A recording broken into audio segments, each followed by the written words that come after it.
الحمد لله نحمده ونستعينه ونستغفره ونؤمن به ونتوكل عليه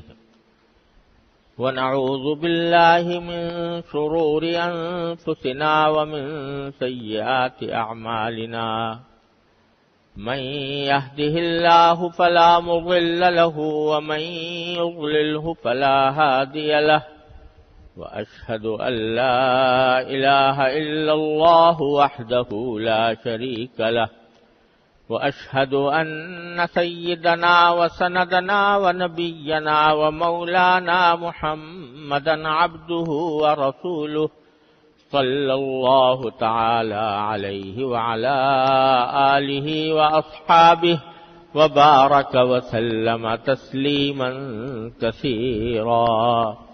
أما بعد فأعوذ بالله من الشيطان الرجيم.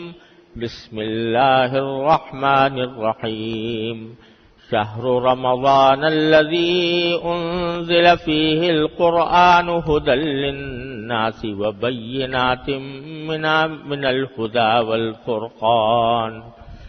آمنت بالله صدق الله مولانا العظيم وصدق رسوله النبي الكريم ونحن على ذلك من الشاهدين والشاكرين والحمد لله رب العالمین. بزرگان محترم اور برادران عزیز، اگلے جمعہ کو انشاءاللہ چاند رات ہوگی اور امکان ہے کہ ہفتے سے رمضان المبارک شروع ہو جائے.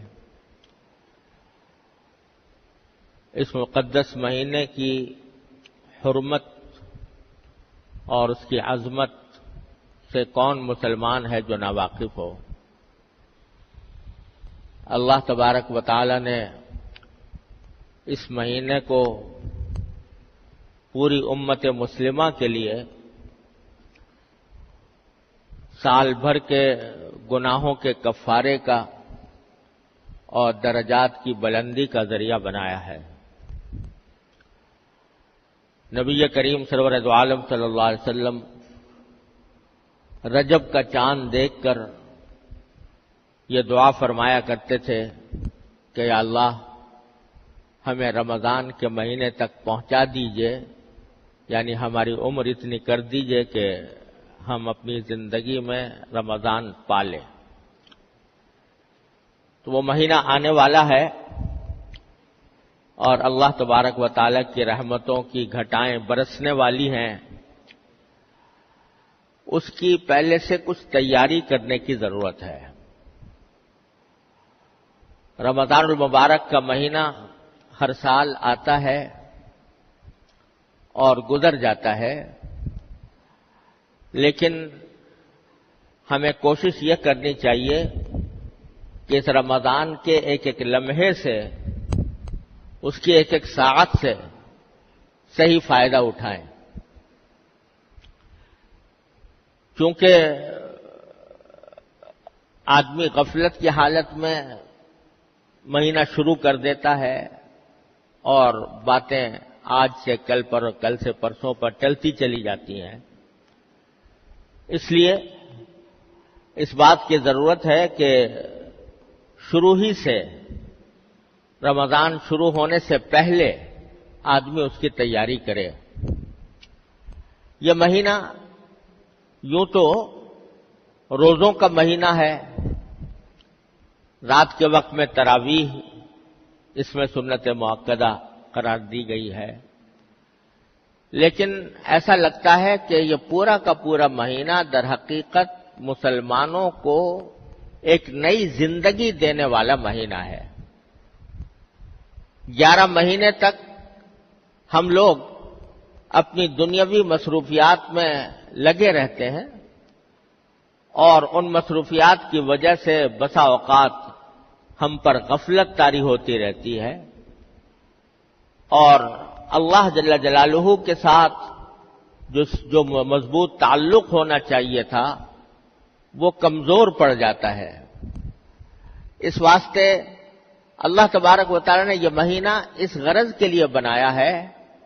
کہ جو لوگ سال کے 11 مہینوں میں اللہ تبارک و تعالی کے تعلق سے دور چلے گئے ہیں ان کو اس مہینے میں قریب لایا جائے اور اللہ تبارک و تعالی کی محبت، اس کی خشیت، اس کا تعلق اس میں اضافہ ہو۔ اور در حقیقت یہ مہینہ اس لیے بھی بڑی اہمیت رکھتا ہے کہ اگر غور سے دیکھا جائے تو یہ ایک ٹریننگ کورس ہے جس سے ہر مسلمان کو گزارا جاتا ہے۔ یہ ایک تربیت کا زمانہ ہے، یہ اپنی روح کو بالیدگی، اپنی روح کو تازگی دینے کا مہینہ ہے، یہ اللہ تبارک و تعالیٰ کی رحمتوں کو متوجہ کرنے کا مہینہ ہے، یہ اللہ تبارک و تعالیٰ کے ساتھ مضبوط تعلق قائم کرنے کا مہینہ ہے، یہ اس بات کا مہینہ ہے کہ انسان اپنے آپ کو گناہوں سے بچنے کی عادت ڈالے اور اس کی تربیت حاصل کرے۔ روزہ بذات خود بہت عظیم عبادت ہے، لیکن اس کا ایک بہت بڑا مقصد یہ ہے کہ انسان کو اپنی نفسانی خواہشات پر قابو پانے کی عادت پڑے۔ اسی لیے قرآن کریم نے یہ فرمایا کہ یا ایھا الذین آمنوا کتب علیکم الصیام کما کتب علی الذین من قبلکم لعلکم تتقون، روزے ہم نے تم پر اس لیے فرض کیے ہیں تاکہ تمہارے اندر تقوی پیدا ہو۔ تقوی کس چیز کا نام ہے؟ تقوی اس کو کہتے ہیں کہ آدمی کے دل میں کوئی غلط خواہش پیدا ہو رہی ہے، غلط جذبہ پیدا ہو رہا ہے، دل میں برائی کی امنگ پیدا ہو رہی ہے، برائی کا میلان پیدا ہو رہا ہے، لیکن آدمی اللہ تبارک و تعالی کی عظمت کو، اس کی خشیت کو، اس کے جلال کو مد نظر رکھ کر اپنی اس خواہش کو دبا دے، اپنی اس خواہش کو کچل دے، اللہ کے لیے کچل دے، اس کا نام ہے تقوی۔ کہ دل میں خواہش پیدا ہو رہی ہے کہ میں اپنی نگاہ کو غلط استعمال کروں اور اس کے ذریعے کوئی گناہ کی چیز دیکھوں، لیکن آدمی یہ سوچتا ہے کہ میں اللہ کا بندہ ہوں،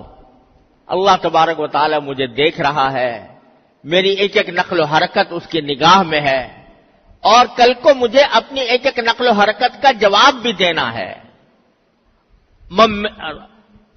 من یعمل مثقال ذرۃ شرا یرہ، ایک ذرے کے برابر بھی اگر میں نے کوئی گناہ کیا تو مجھے آخرت میں اس کا جواب دینا ہوگا، یہ سوچ کر آدمی اپنی نگاہ کو روک لے۔ دل میں جھوٹ بولنے کا، غیبت کرنے کا داعیہ پیدا ہو رہا ہے، مجلس جمی ہوئی ہے اور جمی ہوئی مجلس میں غیبت ہو رہی ہے اور میرا بھی دل چاہ رہا ہے کہ میں بھی اس کے اندر کوئی حصہ ڈالوں، لیکن آدمی اس وقت اللہ تبارک و تعالی کی عظمت کو، اس کی خشیت کو، اس کے جلال کو دل میں لا کر اپنے آپ کو اس سے روک لے، تو یہ تقوی ہے۔ تو اللہ تبارک و تعالیٰ فرماتے ہیں کہ ہم نے روزے تم پر اس لیے فرض کیے ہیں تاکہ تمہارے اندر تقوی پیدا ہو، کیونکہ روزے کے ذریعے تقوی کی تربیت دی جاتی ہے۔ وہ اس طرح کہ ہر مسلمان جب روزہ رکھ لیتا ہے اور ارادہ کر لیا کہ آج میرا روزہ ہے،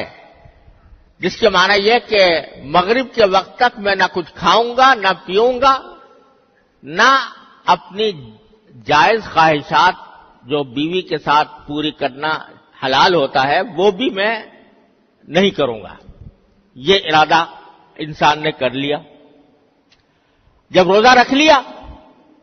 تو کوئی بھی مسلمان ایسا نہیں ہوتا کہ جو بھوک کی شدت کی وجہ سے یا پیاس کی شدت کی وجہ سے روزہ توڑ دے۔ بھوک لگی ہوئی ہے، کھانا موجود ہے، اس کی خوشبو آ رہی ہے، اس کو کھانے کو دل چاہ رہا ہے، لیکن چونکہ روزہ رکھ لیا ہے تو اس وجہ سے آدمی سوچتا ہے کہ میں نے روزہ رکھا ہوا ہے، اس حالت میں کھانا میرے لیے جائز نہیں، صبر کرو۔ شام تک صبر کرو، جب شام ہوگی اور یہ